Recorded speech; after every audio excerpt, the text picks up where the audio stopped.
بسم الله الرحمن الرحیم د یو نوي ویډیو ریپورت سره زه یم سید کبیر شاه ګرانو کتونکو خبره اتره به کوو افغان کډوال حوالې سره او دې سره چې کوم داغي د افغانستان ټیم دی هغې د راتلونکي میچونو نه انکار کړی دی بیا دې سره به په زموږ د خیبر پښتونخوا وزیر اعلی سهیل افریدي په اړه به خبرې کوو هغې په خپل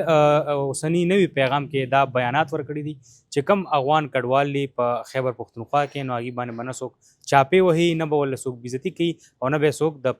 خیبر پښتونخوا نه وباسي په دې ټوله سره به خبرې اترې کوو موږ سره زموږ سینیر تجزیه کار صحافي ساجد ټکر صاحب موجود دی ټکر صاحب په ننني پروګرام کې ته هرکلی وایو ویلکم شاجي ثانک یو ډیره مننه تاسو په دوره ښه او مهم موضوعاتو پروګرامونه کوئ جی ټکر صاحب ډومبانې به راشو د افغان چې کوم ټیم دی د کرکټ راتلونکي میچونو کې هغې انکار کړی دی آیا دا انکار یې ولې کړی دی دا ډیره زه وایم چې د افسوس خبره ده شاجي ځکه چې لوبه دا مطلب د ډیپلوماسي دپاره استعمالیږي چې په دې باندې د ملکونو ترمنځ تعلقات ښه کیږي خو نن سبا په دې کرکټ باندې سیاست کیږي او د دې باقاعده اوس یو روایت یو رواج جوړ شو د دې یو تاریخ دی تاسو وګورئ د پاکستان او د هندوستان ترمنځ یو کرکټ ډیپلوماسي وي اکثر په سیاست کیږي خو کله کله دا د یو ښه ایونټ دپاره هم استعمال شي دا کرکټ خو بهرحال دا اوس چې کوم د افغانستان سره دا وار لایک سچویشن دی د جنگ صورتحال دی اوس خو شکر دی سیز فایر شوی دی په دې به هم خبر کو تاسو ورته اشاره هم وکړه خو دا اوس چې کوم بریدونه په یو بل بیا وکړل او بیا په پکتیکا کې دا کم اټیکس شو نو په هغې کې بیا افغانستان دا الزام ولګو چې دلته یو درې چې کم هلته کرکټران وو هغوی په نښه شوي دي د ملکیانو سره اگر چې پاکستان هغه ډینای کوي چې کوم دلته وزیر اطلاعات دی تارړ صاحب هغې ویلي دي چې د آی سی سی هغه خبر هم په دې باندې راغلی ځکه چې د آی سی سی مشر دا وخت کې د هندوستان دی نو هغوی په ډېر زر یو رد عمل ورکړی نو د هغې په جواب کې هغوی دا ډینای کړې ده چې داسې هېڅ قسمه خبرونه نشته او دا هلته د سوشل میډیا یو پروپیګنډه دوی ګرځولې ده بهرحال د افغانستان نه په دې ډېر کلک دریځ راغی او د رد عمل په توګه اوس چې دا راوړاندې کم سیریز را روان دی د پاکستان سریلنکا او د افغانستان ترمنځ نو افغانستان د هغې نه انکار وکړ ټیک ده دا یو دغه شو بیا پکې خبره دې ته ورسېده چې کم راشد خان دی چې د افغانستان ډېر یو سټار لوبغاړی دی نو هغه بیا ټویټ وکړو چې مطلب دا د پاکستان لخوا بریدونه شوي دي او په هغې کې چې کوم زموږ ملکیان دي او بیا کرکټران دي هغې شهیدان شوي دي دا هغوی په خپل ټویټ کې دغه کړي دي نو په هغې د خفګان اظهار کړی دی بیا یو بل د دې ځای میډیا هغه یو متنازعه ګام ګرځوي چې کم دلته هغه لیګ دی پی اس ایل نو په هغې کې چې راشد خان لوبه کوله نو هغه یو ټویټ کړی او په هغې کې هغه نه دی ریپرزنټ کړی نو د دې ځای میډیا دا وایي چې دا تنګ نظري ده او په هغه باندې یو قسم لا تنقید کوي بیا شاهد خان افریدی چې هغه د پاکستان یو ډېر سټار پلیر پاتې شوی دی ټوله نړۍ کې د هغه یو نامه ده د پاکستان کپتان هم پاتې شوی دی نو بیا مطلب چې هغې جواب ورکړی دی لکه چې یاره د افغانستان خلک افغانان مونږ په کلونو دلته وساتل په لکونو مو ساتل بیا وایي چې زه خپله یو اداره کراچۍ کې چلومه چې 3.5 افغان فامیل چې کم دی نو د هغې مونږ خیال ساتو نو هغوی بیا ګیله کړې ده او په سوشل میډیا د دواړو ملکونو ترمنځ د کرکټ په باره کې هم یو ګرم تود بحث چې کم دی نو هغه روان دی د افسوس خبره دا ده چې کرکټ لوبه ده او لوبه او جنټلمین گیم دی دا خلک د ډیپلوماسي دپاره د دوو هیوادونو ترمنځ د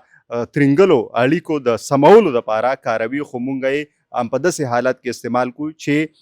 هغه نه وي په کار اوس تاسو خبره وکړه د وزیر اعلی سهیل افریدي صاحب نو ګورئ د هغوی بیان ډېر مثبت بیان دی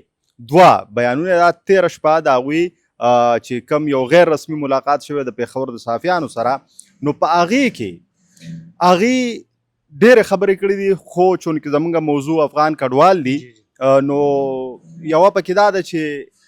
تپوس ترې شوی دی چې چونکې افغانستان د دراندازي کوي یا د پاکستان او افغانستان ترمنځ حالات خراب دي نو که جنگ شي یا حمله وکړي نو هغه ویل چې بیا موږ خپل قوم سره ولاړ یو پاکستان سره به ولاړ یو که افغانستان یو برید کوي دا یو خبره سهیل افریدي صاحب کړې په حیث د وزیر اعلی دویمه دا ډېره مهمه خبره کړې ده او دا د پښتونخوا حکومت د پالیسۍ تسلسل دی د افغان کډوالو حوالې سره چې دوی سره به دلته هېڅ قسمه زور زیاتی نه کېږي دوی به تنګول کېږي نه او موږ نه غواړو چې دوی په داسې طریقه وباسي دا سهیل افریدي صاحب وایي چې هغه ټیک نه وي نو دا خو هغه پالیسي موږ وکته چې څنګه د ګنډاپور صاحب وه نو داسې به د سهیل افریدي صاحب هم وي بیا مطلب یې چې او مونږ ګورو 13 ورځ هم ستاسو په دې پروګرام کې مونږ شاجي دا خبره کړې وه چې شکر دی چې چون کې اخوا هم پښتون دی خوا هم پښتون افغان کډوال هم پښتانه دي نو د دې دونه جنگي صورتحال باوجود او په دې سوشل میډیا د دوره الغاو تلغاو او نفرت او کرکې باوجود شکر دی دلته په لکونو افغانان دي خو هیڅ قسمه ګیله نه ده کړې چې چا ورسره څه بده رویه کړې بالکل څه مسله نشته او په کار هم دا دي دغه شانتې زمونږ زده کړهالیان چې کوم دي سټوډنټس زده کوونکي هغه ځینې د افغانستان په یونیورسټیز کې دي پوهنتونونو کې دي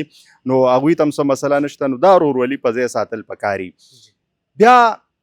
شاجي بله مهمه خبره چې په دې وخت کې د دواړو هیوادونو ترمنځ نو 13 ورځ چې کم سیز فایر حوالې سره په قطر کې مذاکراتو اوږده مذاکراتو شو 12-14 غنټې د افغانستان چې کوم وزیر دفاع دی او د پاکستان وزیر دفاع او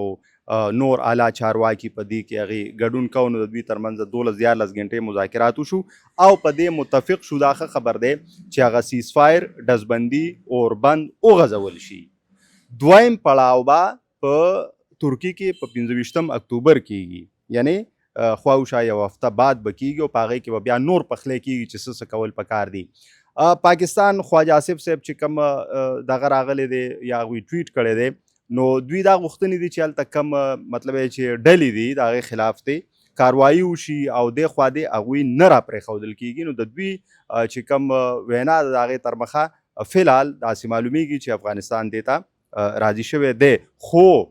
لکه اوس په 25 اکتوبر به پته لګي چې دغه حالات د دواړو ملکونو ترمنځ چرته دي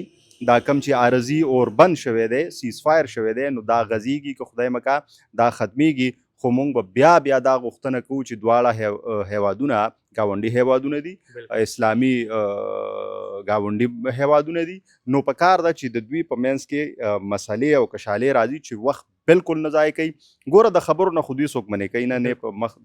منځ کې څه خنډ وي په کار ده چې په خپل منځ کې خبرې کوي.